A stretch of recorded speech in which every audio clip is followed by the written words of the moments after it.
A nossa lição deste dia tem como título Mordomia da Mente e do Espírito, dando a sequência geral do conjunto de estudos sobre mordomia. Lembrando que nós pensamos logo no início da lição passada que a mordomia significa Deus nos fazer administradores de bens que são dele, mas que ele entrega para que nós cuidemos dele. E a mente e o espírito são entre as riquezas que Deus coloca ao nosso cuidado. E hoje nós tomamos por base o texto de Colossenses capítulo 3, versículo 1, quando Paulo, escrevendo àquela igreja, diz assim: Portanto, se já ressuscitaste com Cristo, buscai as coisas que são de cima. Hoje nós vamos verificar que Deus trabalha para cada um de nós o nosso corpo como um depósito sagrado, algo muito especial que Deus coloca para que nós cuidemos dele. Mas, ao cuidarmos do nosso corpo, nós devemos tudo fazer para que Deus, que o criou, Deus seja glorificado. Reparem, os irmãos, que nós vamos estudar hoje dois aspectos distintos de mordomia. Primeiro, a mordomia da mente. A mente humana é um tesouro dos mais preciosos. É uma riqueza que nós não temos como descrever plenamente com as palavras humanas.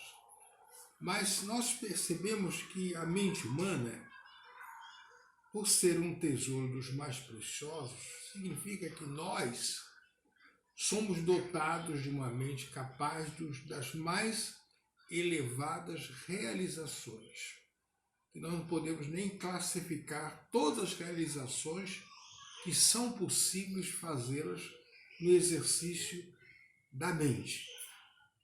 Somos muito ricos e precisamos usar como mordomos fiéis essa riqueza para a qual não tem preço que a possamos identificar. Não podemos estabelecer um preço para essa riqueza que Deus nos concede, que é a mente. Exemplo significativo de uma atividade mental é a memória. A memória. Ela nos ajuda a guardar fatos e coisas em proporção que não se pode calcular. Nós podemos guardar fatos e coisas por um tempo que já passou há muito tempo, e que a nossa memória consegue guardar e possamos outra vez mencioná-los. Nós temos muito para agradecer a Deus pela capacidade da nossa memória de reter por longo tempo informações em nossa memória. Só Deus mesmo para trabalhar essa riqueza de poder reter na nossa memória por longo tempo muitos fatos que aconteceram conosco. Temos o dever de desenvolver os poderes mentais. Nossos caminhos. Como que nós podemos desenvolver os nossos poderes mentais? Primeiro, adquirir conhecimento. Por isso, estudar é um privilégio muito grande para nós desenvolvermos os nossos poderes mentais. Educar-se preparar para um serviço maior a Deus e ao mundo. Deus quer nos usar no serviço dele para que sejamos bênçãos para o mundo. O trabalho de Deus exige mentes vigorosas e bem treinadas. O nosso autor, ele dá exemplos bíblicos de personagens que foram bênçãos na vida do mundo e na vida do mundo do seu tempo e a vida do mundo do povo de Israel. O primeiro exemplo, Moisés. Moisés foi instruído em toda a ciência do Egito. Lembremos que quando Moisés nasceu, parte do povo de Israel, Faraó estava muito preocupado com o crescimento do povo de Israel. Então ele tinha ordenado às parteiras que quando auxiliasse as mulheres de Israel a ter seus bebês, se fosse menino, eles deveriam ser mortos.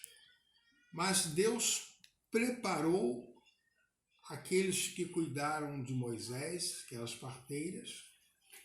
Moisés foi preservado, sua mãe colocou lá num cestinho, botou no rio. A filha de Faraó levou ele para a sua casa e cuidou dele. E ao cuidar dele, Moisés foi instruído em toda a ciência do Egito. Mas Deus estava já preparando.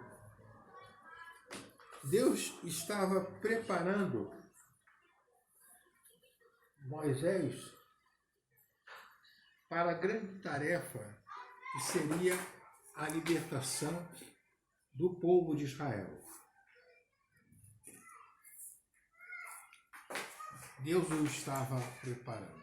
Então, no momento em que Deus o chamou para a tarefa que deveria estar com ele, Deus já tinha em Moisés um homem com a sua mente preparada. Lembra-se que Moisés, num conflito que teve com um egípcio, Moisés fugiu da sua terra, casou, e Deus, no momento certo, chamou Moisés para libertar Israel do domínio egípcio. Mas Moisés estava preparado. E a preparação dele entendeu também a preparação da sua mente, porque ele absorveu uma das maiores culturas daquele tempo. Outro exemplo citado pelo autor da nossa lição foi Isaías. Isaías profetizou no palácio real e escreveu o seu precioso livro, o livro do profeta Isaías. Ele tinha se preparado intelectualmente para o exercício da tarefa que Deus queria confiar para ele. Mais tarde, Israel experimentou o cativeiro babilônico. E Nabucodonosor, quando dominou Israel e levou cativos para Israel, para a Babilônia, houve uma determinação que jovens mais selecionados fossem separados para receber a cultura babilônica e ser úteis ao povo que o estava dominando. Daniel estava no grupo desses que haviam sido selecionados para receber a cultura babilônica. E por causa do seu desenvolvimento, Daniel chegou a ocupar a privilegiada posição de vice-rei. Ele foi educado com os maiores mestres da Babilônia. O outro exemplo citado pelo autor da noção é o exemplo do Novo Testamento. Paulo. Paulo foi muito útil para Deus como escritor e como pregador. Na sua preparação secular, Paulo foi preparado aos pés de Gamaliel, que era um dos maiores educadores dos seus dias. E Deus tinha preparado Paulo para ser o principal missionário junto aos gentios, porque Deus queria que a sua palavra chegasse também até aos gentios. O poder de Deus opera cérebros bem equipados. Deus sempre usou pessoas bem preparadas, não apenas naquele tempo, mas em todos os tempos. Para o crente, o desenvolvimento intelectual não é facultativo, é obrigatório. Nós podemos e nós devemos nos desenvolver melhor para servir melhor. Mas a nossa mente também enfrenta os inimigos. E o autor destaca muito interessante quando ele fala sobre inimigos da mente. A mente deve dominar o corpo e não o corpo a mente. Ou seja, ninguém deve permitir que o seu corpo domine a sua mente. O corpo tem que ser sempre servo da mente e não senhor. Não pode dar lugar para o inimigo das nossas almas, que vai sempre querer um espaço na vida do crente ou na mente do crente. As coisas de cima precisam ser a nossa prioridade. E eu quero destacar, e porque o autor também destacou, o versículo de Filipenses 4, versículo 8. Quanto ao mais, irmãos, tudo que é verdadeiro, tudo que é honesto, tudo que é justo, tudo que é puro, tudo que é amável, tudo que é de boa fama, se há alguma virtude e se há algum louvor, nisso pensai. Paulo, escrevendo à igreja em Filipos, coloca não apenas para aquela igreja, mas para os crentes de todos os tempos, qual deve ser as nossas prioridades, ou seja, aquilo que deve ter maior lugar no nosso pensamento. Agora vamos passar sobre a mordomia do Espírito. A predominância do Espírito. Há uma diferença que deve dominar o corpo no crente. O Espírito deve dominar a vida do crente. Nossos deveres de crescer. E o autor menciona com muita sabedoria recursos que estão à nossa disposição. O primeiro recurso é a Bíblia. Cada crente deve ter um programa pessoal da leitura da Bíblia. Como ele é um alimento para o espírito, todos os dias nós devemos abrir a nossa Bíblia para ler ao texto sagrado. Todos os dias. Porque é um recurso que está disponível. Há povos que hoje não podem ler a Bíblia, porque não tem Bíblia. Há perseguições religiosas.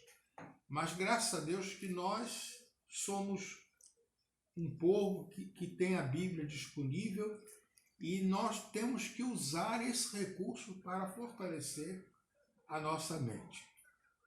O segundo recurso é a oração.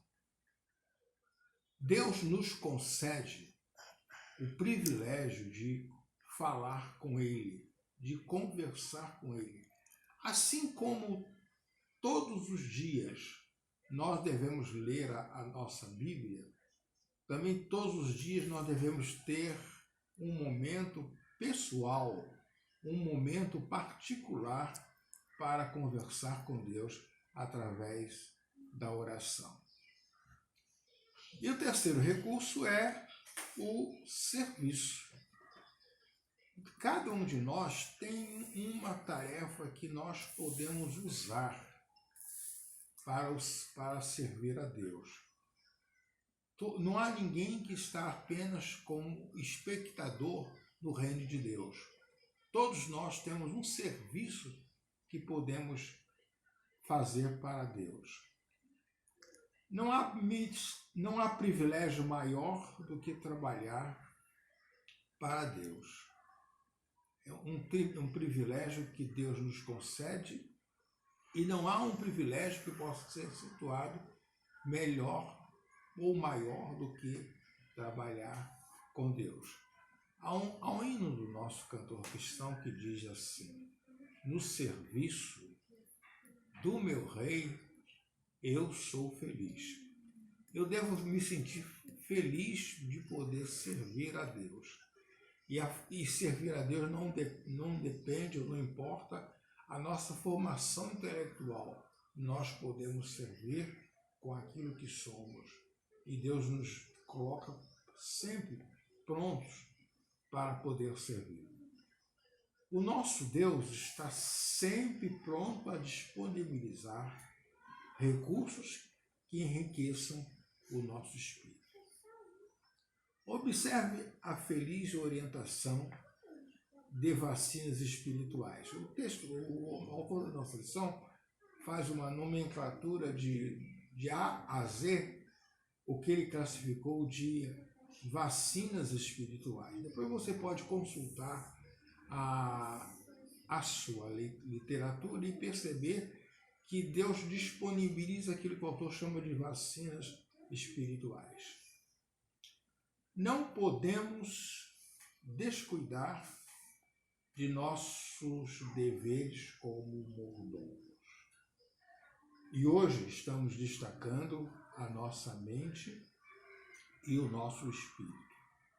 Se nós somos mordomos, se nós somos administradores de situações que pertencem a Deus, nós devemos ter um cuidado muito especial com a nossa mente e o nosso espírito, para que sejam realmente instrumentos disponíveis para Deus. Os bons exemplos bíblicos são indicativos como também podemos ser úteis para Deus em qualquer tempo. Em qualquer tempo nós podemos ser úteis. Infelizmente, milhares e milhares de pessoas não dão essa importância que tem essa riqueza chamada a nossa mente e o nosso espírito. Mas quando nós estamos estudando esse conjunto de lições sobre mordomia, nesta lição ressalta a importância de sermos úteis com aquilo que Deus nos deu e que Deus disponibiliza aquilo que é necessário para que nossa mente, nosso espírito sejam fortalecidos e principalmente muito úteis para a glória de Deus. Que Deus nos ajude e nos abençoe para esse propósito.